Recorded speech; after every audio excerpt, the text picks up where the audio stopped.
everyone? It's your boy, Sitemangani, the Reverend of the Revolution, welcoming you to another edition of your Daily Revolution, the podcast and movement that helps you to wake up, turn your brain on, and to prosper every single day in every part of your life. Today's topic, people, paradigms, and principles. Sit back, relax, and enjoy the show.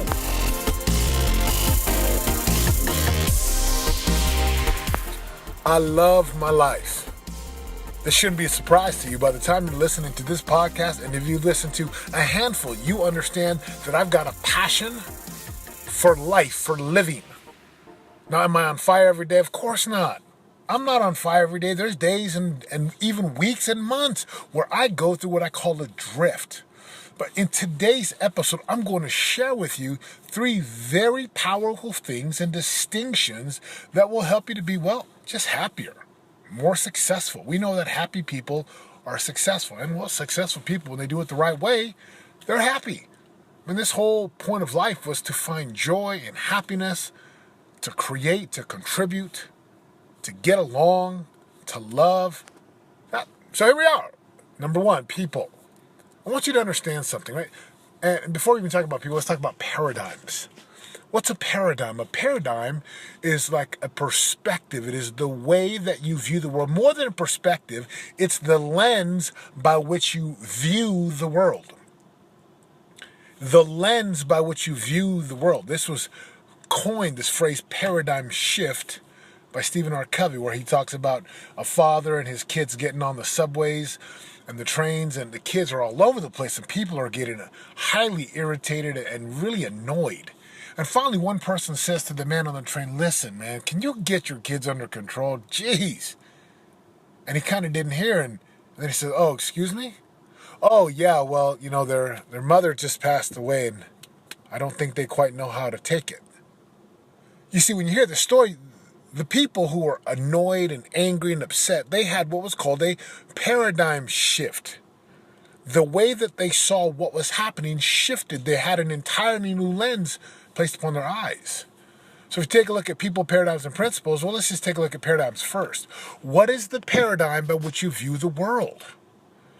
And if you're ever going to have real success, and when I say real success, I mean happiness, I mean fulfillment, I mean money in your bank account, right? The ability to contribute, the ability to retire and to travel and live a life that you love.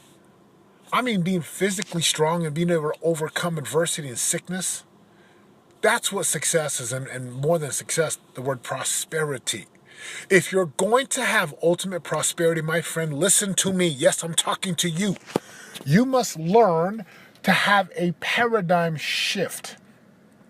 Most of the world, they view the world in terms of what I call scarcity.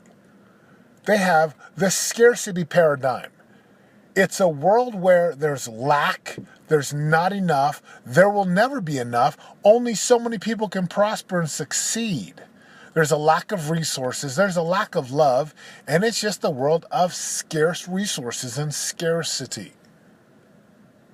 Do you have that paradigm today? How do you know if you have the paradigm? Because your language turns into victimhood language.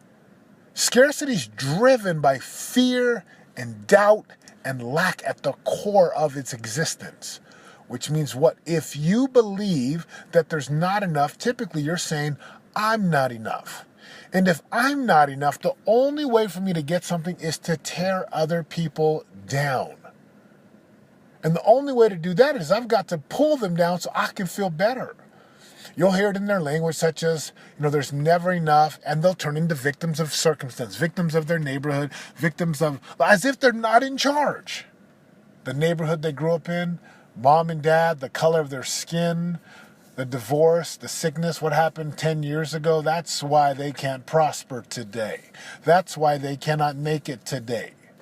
And if you're in scarcity, you're what we call the negative Nancy Debbie Downer. That's how it rolls out today. Now, it's one thing to know and understand this paradigm, but it's another to shift out of it. What's the other possible paradigm? And I say there's 2 dominant paradigms throughout the world.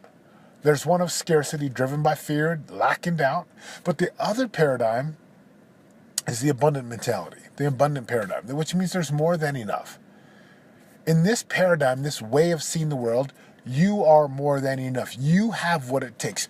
You have the power at any given moment to change your life. Yes, you, my friend, have the power to change. You know that you are an agent of change, that you have choice and accountability. You, my friend, are at the cause and the root of everything you've ever created for your life. And in this mentality, all things are possible. In the scarcity paradigm, it's too hard, not doable, not possible, no way it's happening, only for the lucky people. In the abundant mentality or the abundant paradigm, it's all things are possible. What would it take to make this become reality? And once you start to understand this paradigm shift, it leads us to the next principle, which is people. Well, people are assets. People have value. See, in the scarcity mentality, the scarcity paradigm, you view money as the end result. And you view people as a tool to get more money. People inside of the abundant mentality, yes, we, my friends, we view money as a result of helping people and money as a tool to help more people. How about that? Now, money's not some spiritually dangerous thing that's going to take us out of alignment with God. It's actually a tool that validates we are helping people in the marketplace and validation that we are, well, helping more people, period. It's a tool we use to help people. So which paradigm are you living by today? Now, why do I share this paradigm, these principles, and these people concept today?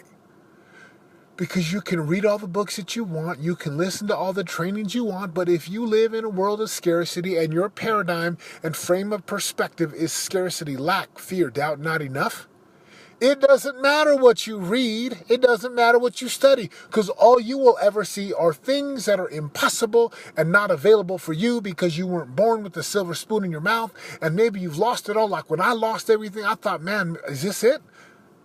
Are my best days behind me? And I sunk deep into a pit of despair and scarcity. Now, how do we make the shift? How do we make the shift out of scarcity into abundance? And understand this. Abundance does not mean having lots of money in your bank account. That ends up being a result and the fruits of living in abundance, but that's not abundance is a mindset. Having the abundant paradigm is a mindset that you choose. And the only way you can choose it is you must become aware of it.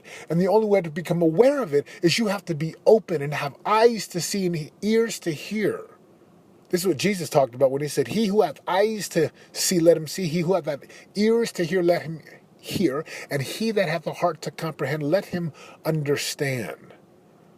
Brothers and sisters, shift the paradigm. So how do we do this? Well, 3 very simple rules to help you shift the paradigm. Number 1, desire to have the abundant mentality. Desire to have it.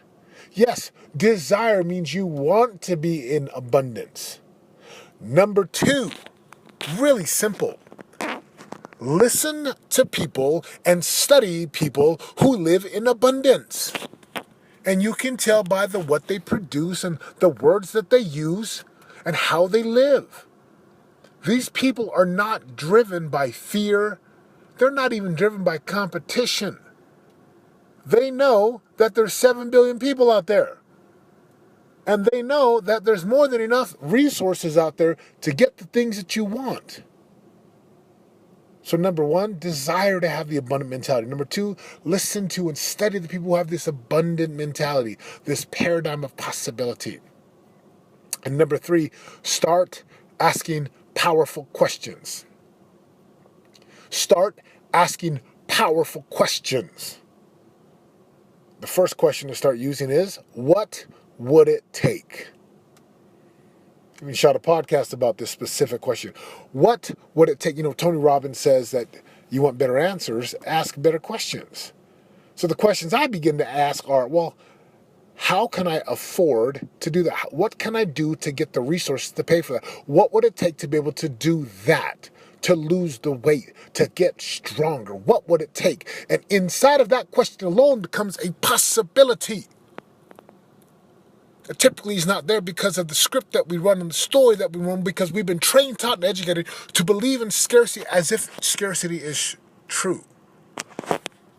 So people, paradigm, and perspectives. People, paradigms, and principles. People are assets. Start treating people good. Start taking care of people. Start serving other people. Start thinking, how do I create value for these people around me? They are assets. They are the most powerful things we have is our relationships. Number 2, paradigms. What would it take for you to shift your paradigm out of scarcity into abundance? And before you have an abundance of stuff and money and resources and things and a life of luxury, you're going to have to choose the abundant mentality first. And principles and perspective. Listen to me. There are principles that govern the law, the land. Principles govern and rule. Principles are eternal laws and eternal rules that allow us to get what we want. So what principles are you living by today? If you have not gotten my 13 principles, well, go to the site, satemangali.com, put your email address and sign up for members there, and you'll get this hour-long comprehensive audio about the 13 principles, which begins to talk about the 13 principles, insights, and distinctions for living powerfully and creating results that matter. Brothers and sisters, I'm telling you right now, choose to shift. All things are possible unto him that believeth. And believing is seeing, and seeing is believing, which means you've got to choose it first. So biggest question for you now is, well, what will you do moving forward? Of people, paradigms, and principles, adding to that perspective, can you, let me say again, can you and will you choose to live in the abundant mentality by serving other people and viewing people as the assets, not things? People are assets. The paradigm is the abundant mentality, which leads us out of scarcity into abundance, abundance into ultimate prosperity, is where we have more than enough for our families. We're living our purpose. We're creating real value, but we're also 4-dimensional, not just super wealthy, but unhealthy. Marriage is out of whack, disconnected from God. I mean 4-dimensional, superhuman being, powerful individuals. God's in embryo. Brothers and sisters, what would it take for you to get out of scarcity into abundance, and then into prosperity? What will it take for you to start to take care of people, to look at them differently as assets and things you can truly help and serve? What would it take for you to start living and discovering the powerful principles that would allow you to live powerfully and to create results that matter? Brothers and sisters, I want you to know something. Whatever you want to have and create in your life, you can have and create. I promise you this. As a man who sits here in Southern California, getting ready to walk into the gym, 6 years ago who was bankrupt, 5 years ago was broker than broke, hadn't produced anything. Literally 5 years ago, I remember looking at my bank account and my earnings, and we made like $30,000 in 2010. It was pathetic. Now, if that's what you make, please don't be offended. Pathetic for my gifts and talents, where I'm at in my life. So what would it take for you to shift your life, to shift your paradigm so that you can get to your promised land and all that's possible for you and all that God has created you to enjoy and to fulfill on? This is your boy, Satemangali, reminding you, if you're going to create a life of real radical results, a life that you love, is going to require you to get into a relentless pursuit with a ruthless commitment to pay the piper every single day so that you can get to the top of your mountains, or your prize, your promised lands, and possibilities are waiting, just waiting for you. The revolution has begun. The prosperity revolution has begun. Will you join us? I'm out. For more info on joining the revolution and living your greatest life of prosperity today, go to www.yourdailyrevolution.com and join us in waking up, turning your brain on, and prospering today.